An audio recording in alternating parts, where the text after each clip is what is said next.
ನಮಸ್ಕಾರ. ಈ ದಿನ ಜ್ಯೋತಿಷ್ಯ ಬೆಳಕು ಕಾರ್ಯಕ್ರಮದಲ್ಲಿ ಕರ್ಕಾಟಕ ರಾಶಿಗೆ ಗುರು ಬದಲಾವಣೆ ಏನಾಗುತ್ತೆ ಅಂತ ನೋಡೋಣ. ಗುರು ಕರ್ಕಾಟಕ ರಾಶಿಯಲ್ಲಿ ಬಂದು ಕೂತ ಅಂದ್ರೆ ಬಹಳಷ್ಟು ಬೆನಿಫಿಟ್ಗಳು ಯಾರ್ಯಾರಿಗೆ ಆಗುತ್ತೆ ಅಂದ್ರೆ ವೃಶ್ಚಿಕ ರಾಶಿಯವರಿಗೆ ಬಹಳಷ್ಟಿದೆ. ತುಂಬಾ ಅದ್ಭುತವಾದ ಕಾರ್ಯಗಳು ಆಗ್ಲಿಕ್ಕೆ ಸ್ಟಾರ್ಟ್ ಆಗುತ್ತೆ. ಮತ್ತು ಕುಂಭ, ಮೀನ, ವೃಷಭ, ಮೇಷದವ್ರಿಗೆ ಕೂಡ ಚೆನ್ನಾಗಿದೆ. ಇಲ್ಲಿ ಗುರು ದೃಷ್ಟಿ ಇದೆಯಲ್ಲ, ಅದು ನವಾಂಶ ಕುಂಡಲಿಯಲ್ಲಿ ತುಂಬಾ ಜಾತಕದಲ್ಲಿ 10ನೇ ಮನೆ ಯಾರಿಗೆ ಗುರು ನಡೀತಾ ಇದೆ ಅವ್ರಿಗೆ ಉದ್ಯೋಗದಲ್ಲಿ ಬಡ್ತಿ ಪಡೆಯೋ ಸಾಧ್ಯತೆ ಇದೆ. 10ನೇ ಮನೆಯಲ್ಲಿ ಗುರು ಇದ್ದ ಅಂದ್ರೆ ಕರ್ಕಾಟಕ ರಾಶಿಗೆ ಆ ಮನೆ, ಗುರುವಿನ ಮನೆ ಉಚ್ಚ ಸ್ಥಾನ.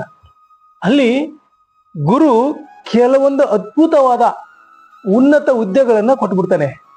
ನೋಡಿರ್ತೀರಿ ರಾಜಕೀಯದಲ್ಲಿ ಹೇಗೆ ಸಂಚಲನ ಆಯ್ತು ಅಂತ. ಎಲ್ಲದರಲ್ಲೂ ಬರ್ತಿ ಸಿಗುವಂತ ಸಮಯ ಈಗಾಗುತ್ತೆ.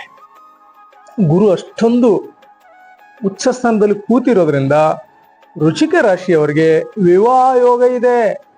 ಮತ್ತು ಉದ್ಯೋಗದಲ್ಲಿ ಒಳ್ಳೆಯ ಕೆಲಸಕ್ಕೆ ನಿಮ್ಗೆ ಪ್ರಶಂಸೆ ಬರುತ್ತೆ, ತುಂಬಾ ಮೆಚ್ಚುಗೆ ಆಗುತ್ತೆ.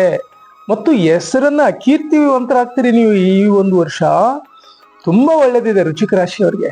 ಯಾಕೆ ಅಂದ್ರೆ ಗುರುವಿನ ದೃಷ್ಟಿ ಮತ್ತು ನೋಟ ಮತ್ತು ನಿಮ್ಮ ಜಾತಕದಲ್ಲಿ ಶುಕ್ರ ದಶೆ ನಡೀತಾ ಇದ್ರೆ you are also one of the king.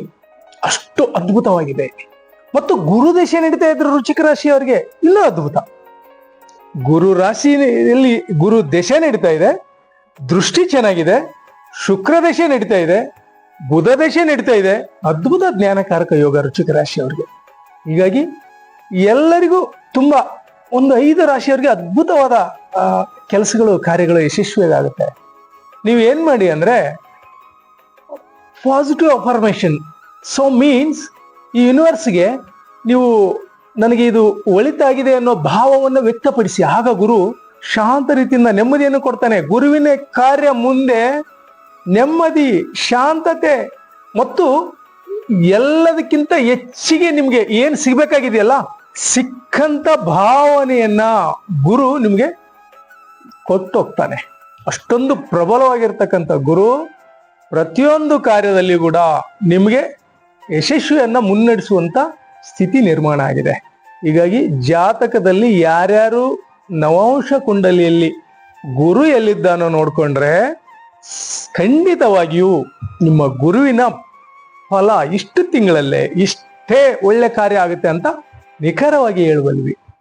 ಅದ್ರ ಜೊತೆಗೆ ಈ ಆಂತರ್ಯದಲ್ಲಿ ಧ್ಯಾನದ ಒಂದು ಕ್ರಿಯೆಯನ್ನು ನೋಡೋಣ. ಬಹಳಷ್ಟು ಜನ ಕಾಲ್ ಮಾಡ್ತಾ ಇದ್ರಿ, ನನಗೆ ಧ್ಯಾನನ ಆಗ್ತಾ ಇಲ್ಲ ಗುರುಗಳೇ ಅಂತ ಹೇಳ್ತಾ ಇದ್ರಿ, ಬೆಂಗಳೂರು, ಮೈಸೂರು ಎಲ್ಲರೂ. ಧ್ಯಾನ ಅಂದ್ರೆ ಏನು? ಏಕಾಗ್ರತೆಯಿಂದ ಆ ಕ್ಷಣದ ಜೊತೆ ಇರುವ ಸ್ಥಿತಿಯನ್ನ ನೀವು ನೋಡ್ಕೋಬೇಕಲ್ಲ. ಈ ಕ್ಷಣ ನಾನು ಇಲ್ಲಿದ್ದೀನಿ, ನನ್ನ ಮನಸ್ಸು ಎಲ್ಲೋ ಹೋಯ್ತು ಅಂದ್ರೆ ದಟ್ಸ್ ರಾಂಗ್. ಈ ಕ್ಷಣ ಇಲ್ಲೇ ಇದ್ದೀನಿ, ಇಲ್ಲೇ ಇರಿ ಅಷ್ಟೇ.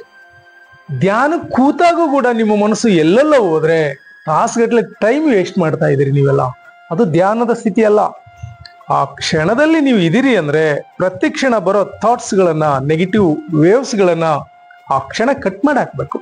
ಎಷ್ಟು ಅಂದ್ರೆ ಅದು ಬರ್ತಾ ಇರುತ್ತೆ. That's 41 days. ಇದು ಮಂಡಲ ಅಂತ ಅನ್ಕೊಳ್ಳಿ. ಒಂದು 41 days, 1 hour ಸುಮ್ಮನೆ ಕೂತ್ಕೊಳ್ಳಿ ಅಷ್ಟೇ, ಏನು ಮಾಡಬೇಡಿ. ಚಿಕ್ಕದಾಗಿ ನಾನೇನ್ ಕೆಲವೊಂದು ಮಂತ್ರ ಕೊಟ್ಟಿದ್ದೀನಲ್ಲ, ಮಂತ್ರ ಮೂಲ ಬೀಜಾಕ್ಷರ ಕೊಟ್ಟಿದ್ದೀನಲ್ಲ, ಅದು ಒಂದನ್ನ ಜಪಿಸಿ. ಆ ಮೂಲ ಬೀಜಾಕ್ಷರ ನಿಮ್ಮ ನೆಮ್ಮದಿಗೆ ಅದ್ಭುತವಾದ ಕೆಲಸ ಮಾಡುತ್ತೆ. ಯಾರ್ಯಾರು ಈ ವಿಡಿಯೋ ನೋಡ್ತಾ ಇದ್ದೀರೋ ಈ ಧ್ಯಾನ ಸಾಧನೆ ಹೆಚ್ಚೆಚ್ಚು ಮಾಡ್ಕೊಳ್ಳಿ ಮತ್ತು ನೆಮ್ಮದಿಯಾಗಿ ಸಂತೋಷಕರವಾಗಿ ಈ ಒಂದು ಜೀವನವನ್ನ ನಡೆಸಿ ಅಂತ ಎಲ್ಲರಲ್ಲಿ ಕೇಳ್ಕೊಳ್ತಾ ನನ್ನ ಈ ದಿನದ ಕಾರ್ಯಕ್ರಮ ಮುಗಿಸ್ತಾ ಇದ್ದೀನಿ. ವಂದನೆಗಳು.